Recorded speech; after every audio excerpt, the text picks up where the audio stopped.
You know that people love it all over the world.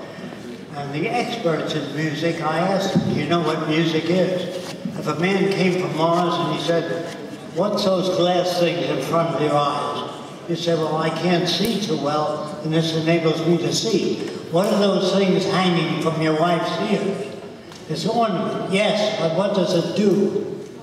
Oh, does it help your wife's circulation? Does it warn her about disease? Is it in communication? No, it's a nothing thing. You have to learn, it's very hard to learn what a nothing thing is. A nothing thing is a lot of bracelets on your wrist, unless they improve circulation. You know what I mean? So a nothing thing might be music.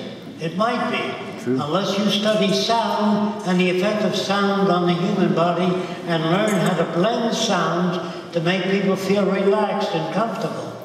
But music, we find, some people think if you have refined arts, ballet, music, concerts, it makes people more refined. There's no evidence of that. France has a lot of the arts, and they kill. They have wars. So the refinement has nothing to do with going to church. If you go to Sing Sing prison just to visit it, you see guys with crosses on around their neck. Apparently religion hasn't stopped people from killing one another.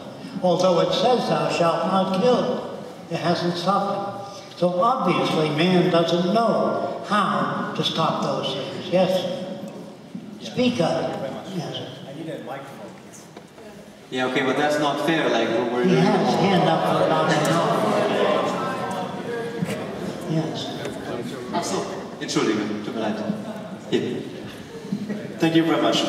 First of all, I want to thank you, Roxanne, Meadows, and Jacque Fresco, to come here to Munich.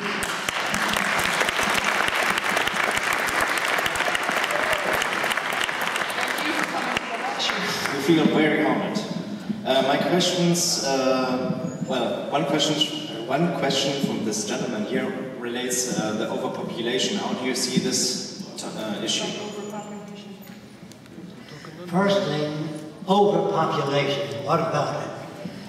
If you do a survey of the Earth's carrying capacity, you know what I mean?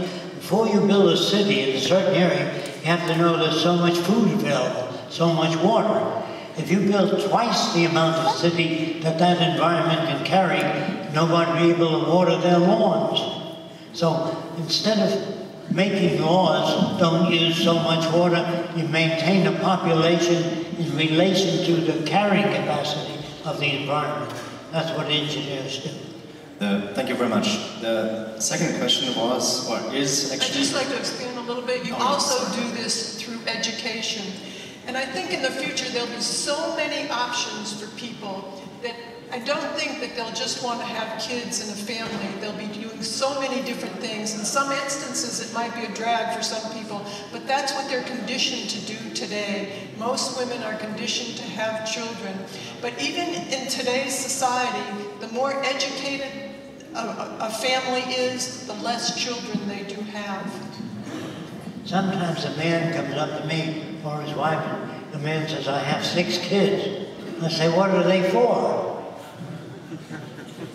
You understand what I'm talking about? I try to make my kids smarter than me, better in every area, to be an asset to society. But just raising a whole herd of kids means nothing. Let me tell you something about people that like children. If they really like children, they'd be around them most of the time. But kids are a pain in the ass. They all say, I want a balloon. They have nothing new to say. A kid that's 10 years old can't tell you anything interesting. They're boring as shit. When a guy shows me a picture of his family, I said, what are you doing that for? I said, these are my 3 kids. I said, what about them? They can't say anything new. Neither can adults. They rarely can say anything new, except have a nice weekend. Well, they don't control the weather. What the hell are they talking about? Have a nice weekend. You know, people don't know what they're talking about. That's the message I'm trying to give you.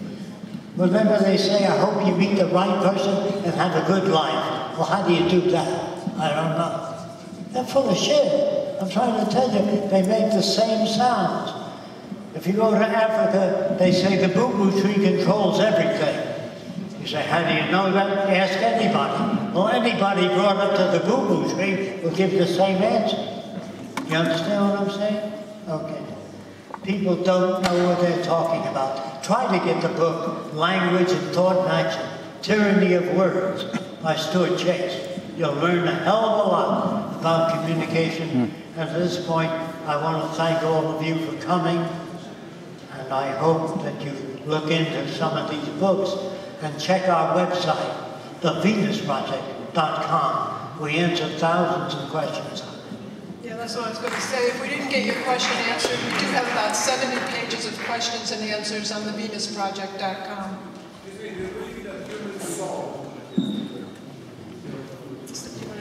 Okay. Tut uns sehr leid, nicht alle Fragen beantwortet haben zu können. Wie gesagt, viele Fragen wiederholen sich oftmals. Sehr viele Fragen sind bereits beantwortet worden.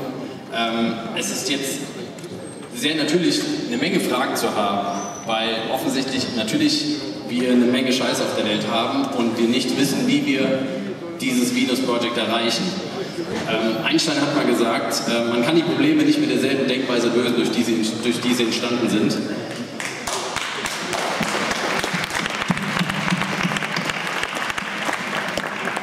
Abschließend möchte ich nur mitteilen, in jedem von euch, in jedem Einzelnen von euch geht gerade einfach nur ein Prozess los. Keiner von uns kann diese Welt von heute auf morgen verändern. Keiner kann, egal wie gefrustet er ist, wenn er jetzt die Wahrheit weiß, wie erschreckend das doch alles ist und wie viel dann noch an Scheiße hochgespült wird, auf Deutsch gesagt.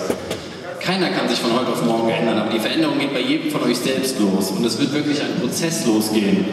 Egal, ob der eine entscheidet, weniger Fleisch zu essen, egal, ob der andere entscheidet, die Welt einfach bewusster wahrzunehmen, mehr im Jetzt zu sein, das Ego zurückzunehmen.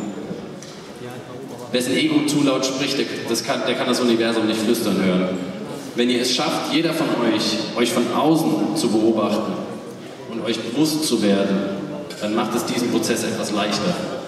Ihr werdet feststellen, es geht sehr viel einfacher, als was man jetzt glaubt.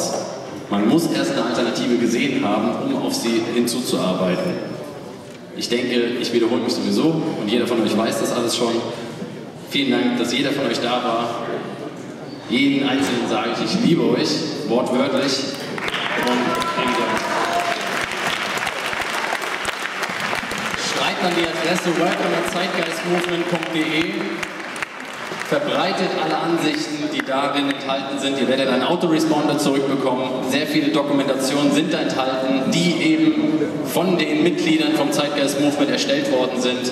Macht euch ein Bild darüber, welche Möglichkeiten wir haben, heute schon technologisch voranzukommen. Jeder von euch selber kriegt den Arsch hoch und verbreitet die Ansichten, okay? Dankeschön.